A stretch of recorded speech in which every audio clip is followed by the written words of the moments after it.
Welcome to Dialog Filsuf, berteman dengan kebijaksanaan.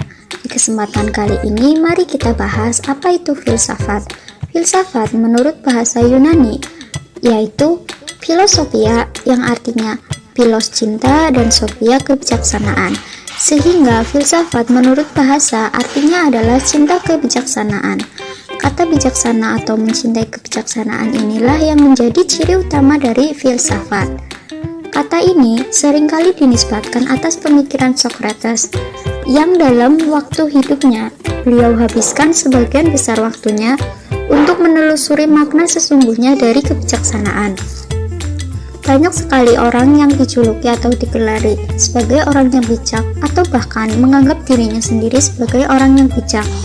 Namun, pada realitanya mereka justru jauh dari apa yang dikatakan sebagai orang yang bijak. Menurut Socrates, keagungan manusia tidak terletak pada kekuasaan dan pengaruhnya dalam kekuasaan yang dimaksud, tetapi justru terletak dalam apa yang disebut dengan penggunaan akal budi dalam menata kehidupan sehari-hari sebagai manusia yang berujung pada kesimetrian kemanusiaan. Orang yang bijak akan selalu sadar bahwa kebijaksanaan itu hanya milik Sang Tuhan Yang Maha Esa. Dinamika filsafat terus mengalami perkembangan dan perubahan. Sophia menurut banyak sumber mengandung arti yang luas dari yang hanya kebijaksanaan, hikmah, pengetahuan menjadi misalnya kerajinan, kebenaran, kebajikan intelektual, pertimbangan sehat, dan kecerdikan dalam memutuskan hal-hal yang praktis.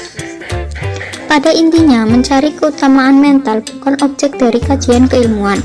Menurut Hasbullah Bakri, filsafat dalam pandangan tokoh filsafat, yaitu Plato. Plato mendefinisikan filsafat sebagai ilmu pengetahuan yang digunakan untuk mencapai kebenaran yang jenius. Kemudian ada Aristoteles yang mendefinisikan filsafat sebagai pengetahuan yang meliputi kebenaran seperti metafisika, logika, retorika, etika, estetika, dan ekonomi.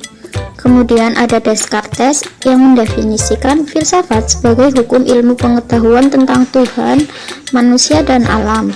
Kemudian ada Al-Farabi yang mendefinisikan filsafat sebagai pengetahuan tentang alam maujud dan bagaimana hakikat alam yang sesungguhnya. Dan yang kelima ada Immanuel Kant yang mendefinisikan filsafat sebagai ilmu pengetahuan yang menjadi pokok dan pangkat dari segala persoalan yang sedang dikaji. Filsafat dalam arti umum digunakan untuk menjawab pertanyaan yang muncul dalam pikiran manusia tentang berbagai macam kesulitan, serta berusaha untuk menemukan solusi yang terbaik atau yang tepat. Seringkali filsafat juga dianggap sebagai ilmu yang melahirkan pengetahuan baru atau ilmu yang lahir dari sebuah pertanyaan. Jangan lupa untuk like, comment, subscribe, and share.